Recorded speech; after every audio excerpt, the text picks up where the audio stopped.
Fala pessoal, tudo bem? Vamos falar hoje do novo Fiagro aqui do Inter, né? Um Fiagro que tem menos de um ano, o IAAG 11, utilizar o relatório gerencial mais atualizado aqui, tá? Rapidamente aqui, aquele belo overview que a gente está acostumado, é um fundo ainda pequeno, um pouco mais de 52 milhões de patrimônio líquido, tá? 93,5 alocado ali no seu core business, em reais.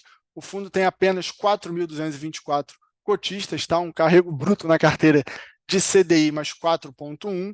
O fundo está negociando, né, um dos poucos fiagros aí que estão negociando com ágio sobre sua cota patrimonial, né, 9 centavos aqui, a gente já vai ver mais embaixo aqui quanto é isso em termos percentuais, tá? O fundo distribuiu também 10 centavos por cota, o que dá um yield mensal ali de mais de 1% ao mês, né, 1,03. Lembrando, claro, que os fiagros também são isentos de imposto de renda para o investidor pessoa física, tá? Rapidamente aqui, na parte de custo, né, como eu disse, ele começou em junho de 23, né, não tem nenhum ano, então a gente tem que avaliar, né, fundos novos aí com muito cuidado, ainda que os resultados sejam positivos, tá? Ele tem uma taxa de administração de 1,15, uma taxa de performance de 20% sobre o QCD, CDI mais um, tá? Ele está um pouco acima realmente ali da média do mercado, né, o que é curioso, porque o Inter, né, a gestora Inter, ela sempre tem um viés, né, de ter produtos ali de mais baixo custo. Dessa vez aqui no Fiagro eles estão com uma aposta diferente, né? Com o tempo você percebe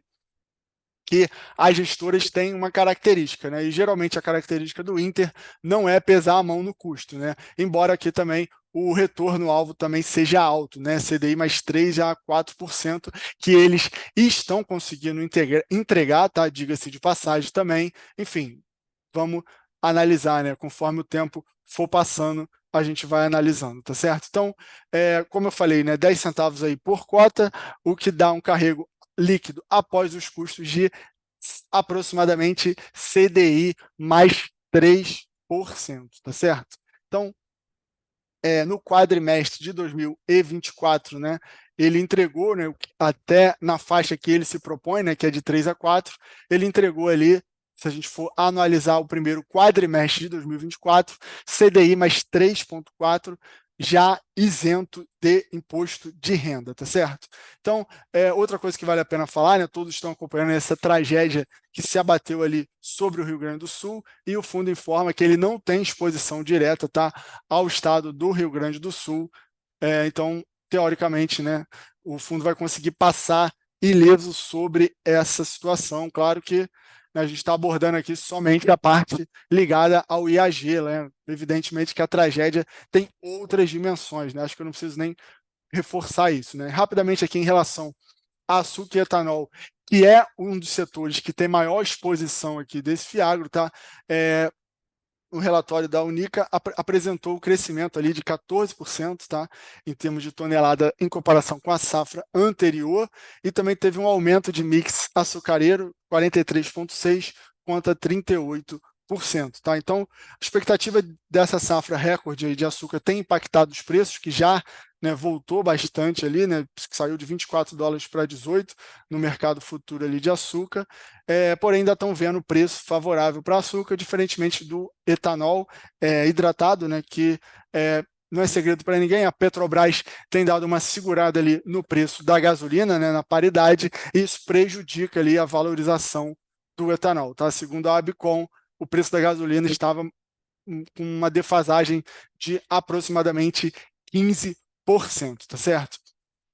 Rapidamente ainda sobre a questão lá do Rio Grande do Sul, né, em termos gerais, para a indústria como um todo, né, as perdas atingem soja, milho e arroz, sendo que 70% do arroz produzido no Brasil vem do Rio Grande do Sul, além de carnes, armazenagem de grão, dentre outros, sendo que a colheita de soja e arroz já estava de 70% a 80% já avançada, né? Então o prejuízo nesse primeiro momento não foi tão grande, mas lógico que tem prejuízo logístico, dificuldade de acesso, fora os prejuízos futuros, né? Que a gente não sabe quanto tempo vai demorar para o Estado se reconstruir, tá certo?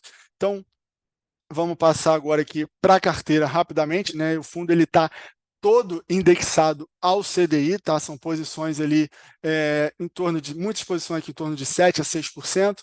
As maiores posições aqui é o ACP, que é uma usina, né, com 8,5%, posição grande também aqui, com 8,2 em sementes e produção de grãos, tá? Não é uma carteira tão grande assim, tão pulverizada, mas tem sim uma certa diversificação setorial e geográfica, né? A gente vê os estados aqui, realmente não tem presença no Rio Grande do Sul, e ele ainda está com 6,5% de caixa, tá? No fundo, que ele pode utilizar sim para, enfim, comprar, né, novos títulos aí. É um patamar que não é absurdo, mas é um pouco alto ainda de caixa. Não creio que a longo prazo seja esse o objetivo de manter o caixa de 6,5, mas fique mais próximo ali de 2, 1% de caixa, tá certo? Então, o fundo conta com 15 operações ali investidas, tá certo? Aqui a exposição setorial, né, açúcar e etanol, lidera essa exposição com 23,5, por isso que eu quis comentar um pouco ali dessa questão do preço de açúcar e etanol, e a segunda é revenda de insumos, e aí vem uma parte mais diversificada da carteira, com exposição em diferentes setores, o que evidentemente mitiga ali o risco do fundo. Tá? Então aqui a foto geográfica, né, você vê que ele também não tem exposição em Santa Catarina. Nos últimos dias a gente tem tido notícias também de uma chuva um pouco mais intensa também, pegando já o estado de Santa Catarina, então de qualquer modo ele já está fora aí dessa área que vem apresentando esses problemas horríveis aí que a gente tem visto. Tá? 13,7 da carteira está em empresas com atuação nacional, os 6,5 que a gente já tinha falado. Tá? Em termos de resultado aqui de abril, resultado de operações contribuiu levemente, né, mas foi positivo. Evidentemente, a maior parte vem dos CRAs mesmo, e a posição em caixa, né, de LFT também contribui positivamente, tá certo? Ele tem distribuído, né, oscilado aqui, no caso, um mês. Esse mês ele distribuiu 93,67%, tá, por cento. Lembrando que os 95% eles são obrigatórios, mas apenas semestralmente, né? Durante esse período semestral ele pode variar, como ele tem variado aqui, por exemplo, em dezembro aqui de 2023 ele distribuiu 99,48, no início do ano aqui, janeiro, ele distribuiu 88, fevereiro 96, em março 99, 26 e agora 93,67, né, os seus 10 centavos ali, e sobrou nesse mês aqui aproximadamente 0,026 ali do resultado mensal, tá? Do mês, tá certo? Então aqui a gente vê a cotação de mercado, né? Ele é um fundo também de base 10, tá? Então ele está negociando com ágio para a gente fechar aqui de 100,9% do seu valor patrimonial, né? Você vê que a maioria dos fiagros estão com desconto, então esse fiagro aqui que a gente está falando do Inter, ele está na contramão positivamente do mercado negociando com ágio, né? Talvez por não ter ativos, né, com problemas aí na carteira, também não tem a exposição geográfica lá no Rio Grande do Sul. Tá? Então, para a gente fechar aqui rapidamente, vamos falar da maior posição, né, o ACP Bioenergia, constituído há mais de 30 anos, um dos maiores fornecedores de cana-de-açúcar do Brasil, mais de 2,5 milhões de toneladas na safra 22-23, tem presença ali em São Paulo, Goiás e Mato Grosso do Sul, tá certo? Então, por hoje era isso, espero que você tenha gostado. Deixa um like aí, se inscreve no canal, tá?